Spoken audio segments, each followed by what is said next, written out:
Вы уже точно слышали про GPT-чат, чат GPT, я буду говорить так. И после долгого времени использования я хочу с вами поделиться, как можно использовать чат GPT для изучения русского и что лучше там не делать. Я начну с того, что мне очень понравилось, и закончу тем, что, наверное, не очень. Если вы вообще не знаете, что это такое, Мы не знаем, что это такое. Если бы мы знали, что это такое, мы не знаем, что это такое. ChatGPT — это программа, которая может отвечать тебе на твои запросы, помнить, о чем ты ей когда-то говорил раньше, и помогать тебе в таком формате диалога. Наверное, первая идея, которая возникает у всех, как это можно использовать для изучения русского языка, это, в общем, поговорить с этим чатом, потому что этот чат генерирует речь, он разговаривает с вами. Например, я ему написала: я учу русский язык, давай практиковаться вместе, пожалуйста, исправляй и объясняй мои ошибки. Я давно нигде была и хочу поехать в путешествие. Куда ты посоветуешь? И чат нашел мои ошибки. Я сделала 2 ошибки, и он сказал, что я давно нигде не была. Это лучшее формулирование, но так по-русски не говорят, наверное. И я хочу путешествовать. И я хочу путешествовать. Чат тоже сказал, что так будет лучше. Ну, лучшее формулирование это, не очень хорошо звучит. Начал задавать мне вопросы, могу ли я дать какую-то информацию о том, что я ищу, и так далее. Все бы, кажется, ничего. Мне в принципе понравилась эта система, но в другом диалоге, когда я спросила про кино и сказала, что я хочу пойти в фильм, посмотреть кино с Барби, с Марго Робби, а ты? Чат GPT не заметил ни одной ошибки. Нужно просто понимать, что когда вы будете говорить с чатом GPT, там могут возникнуть вот подобные сложности. Но если вы просто хотите пообщаться и попрактиковать свои новые знания, например, вы выучили какую-то тему, что можно с этим сделать? Сейчас я вам покажу. Вторая способность и возможность этого чата GPT — это создавать тексты. Я так удивилась, когда... я была в шоке, когда я узнала, что один молодой человек с помощью чата GPT просто написал рассказ и начал его продавать. Я, конечно же, тоже попыталась сделать подобный рассказ, но у меня ничего нормального не получилось. Но я сейчас использую чат GPT, если мне нужно составить какой-то текст со словами для моих студентов. И вы это можете делать для себя. Например, вы можете попросить составить небольшой рассказ, в котором будут слова, которые, например, вы выучили, и в котором будет лексика для определенного уровня. Например, у меня была проблема. Вы знаете слово «который», и я пыталась найти рассказ в интернете со словом «который», чтобы это слово было в разных падежах, в разных числах, в разных родах. Но, к сожалению, Google не понимает, что мне нужно слово «который» в рассказе, и чтобы рассказ был вот с этим словом. И я решила написать этот рассказ с помощью чата GPT. Я сформулировала запрос вот так. Напиши небольшой рассказ, в котором будет использоваться слово «который» в разных падежах, числах и родах. Все, отлично. И получился вот такой небольшой рассказ. Жил один кот, который был очень любопытен. Он любил искать приключения. Конечно, это был не Пушкин, это был не Чехов. И удовольствие от прочтения этого рассказа ты, наверное, не испытаешь, но чтобы попрактиковаться, чтобы потренироваться, и чтобы увидеть это слово в разных ситуациях, в разном контексте несколько раз, это сработало отлично. Кстати, потом я захотела усовершенствовать эти материалы для своего студента и сделать еще больше заданий, но это была катастрофа. Это была катастрофа, я расскажу чуть позже, в том, что мне не понравилось. Можно попросить объяснить грамматику. Грамматические концепты не всегда интуитивно понятны, и если вы, например, если вы учитесь по учебнику, и вы просто не понимаете, что это значит, можно попросить ChatGPT вам объяснить другими словами. Например, я спросила про отрицание в русском языке. У многих студентов, у многих изучающих возникают вопросы, какой падеж нужно использовать, родительный или винительный. И ChatGPT справился, в принципе, сначала не очень хорошо, потому что вначале он просто не ответил. А потом, когда я спросила его конкретно, то он уже, видимо, понял, что от него требуется, и дал такой ответ. Родительный падеж используется, когда отрицается отсутствие чего-либо, например, у меня нет книги, и винительный падеж, когда отрицается действие. Что, в принципе, не так далеко от правды. Там есть нюансы, такие спорные моменты, но я осталась довольна.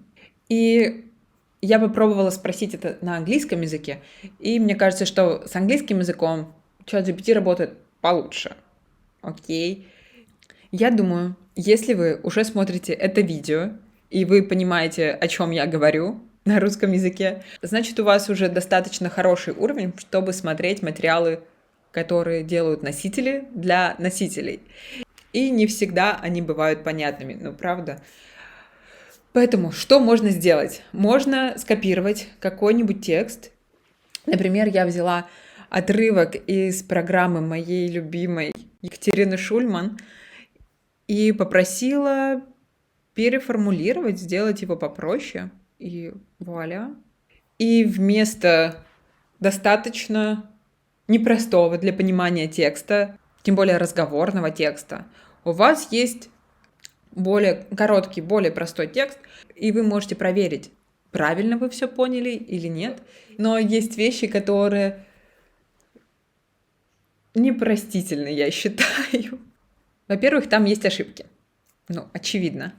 Например, распространенный сценарий. Давайте представим, что вы не знаете какое-то слово, какую-то фразу, и вы хотите увидеть ее в как можно большем количестве контекста.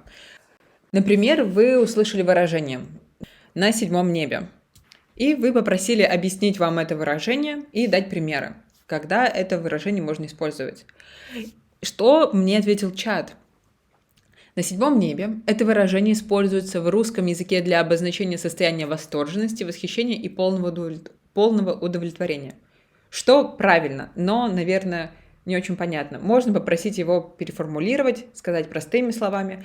И вот 10 примеров, которые мне предлагает этот чат. Он живет на седьмом небе, потому что его дети получили прекрасные оценки в школе. Во-первых, мы не говорим, он живет на седьмом небе. На седьмом небе нельзя жить, потому что это какой-то короткий момент. И уже в первом предложении здесь ошибка. Во втором, она получила предложение работы в своей мечтанной компании и сейчас находится на седьмом небе. Тут сразу две ошибки. Во-первых, предложение о работе. И второе, в мечтанной компании мы не говорим. Вообще нет. Третье предложение. Он купил новый автомобиль и теперь едет по дороге на седьмом небе. Это предложение просто не имеет смысла, потому что дорога находится на седьмом небе, дорога вот там, очень вряд ли. Из этих 7 предложений, которые мне дал ChatGPT, только к 2 из них у меня нет претензий, и то таких серьезных. Я думаю, что это очень плохие примеры. Есть подход к изучению языка без грамматики. Так, например, учатся дети. И не только дети, но вообще, в принципе, люди всю историю, они учились именно так. Они слышали, как разговаривают люди вокруг, и запоминали какие-то структуры, понимали логику, и в зависимости от этого они формировали свои собственные предложения и делали свой текст. И потом сами становились примерами того, как нужно говорить. Сейчас мы изучаем грамматику, грамматики они такие систематизированные. То людям, кто изучает языки, им не нужно такого огромного количества примеров, чтобы делать свои тексты, чтобы делать свои предложения, свои слова. Например, дети, когда начинают говорить, тот период в несколько лет, когда они учатся говорить от первых слов до полных полноценных предложений текстов, обычно уходит несколько лет. И за эти несколько лет ребенок сталкивается просто с гигантским количеством примеров. И из этих примеров ребенок берет язык. Когда люди учат иностранные языки, у них нет этой возможности брать столько же примеров, поэтому нужна грамматика, потому что вместо того, чтобы вслепую искать закономерности, мы уже берем готовые закономерности, и мы начинаем ими пользоваться. Искусственный интеллект берет эту детскую модель. Искусственный интеллект не запоминает правила как таковые и не применяет их. Точнее, он может, но в том плане, что он берет огромный массив текстов и на массиве этих текстов выявляет закономерности. И по этим закономерностям уже сам говорит.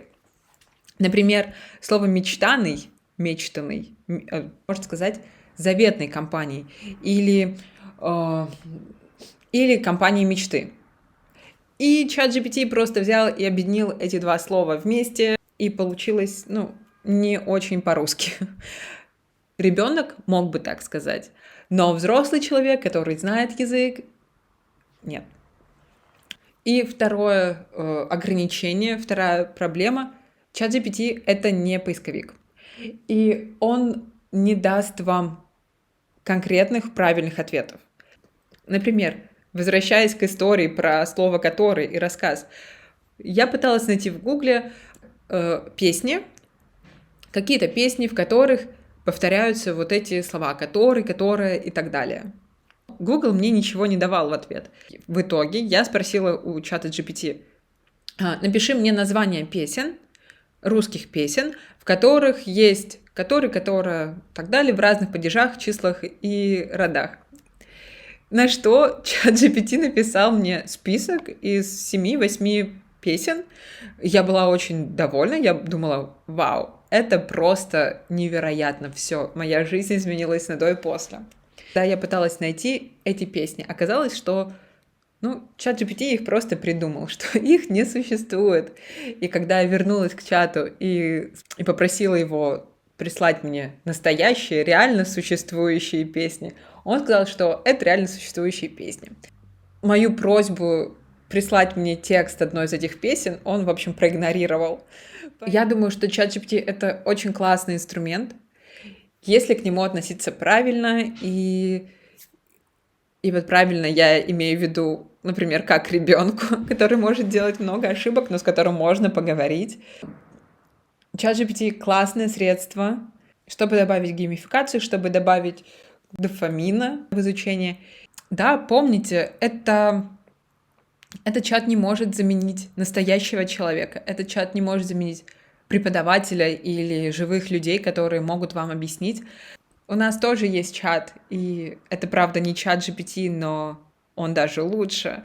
И он называется Chat for Russian Learners Around the World. Ссылка будет здесь. Вступайте, если у вас будут вопросы.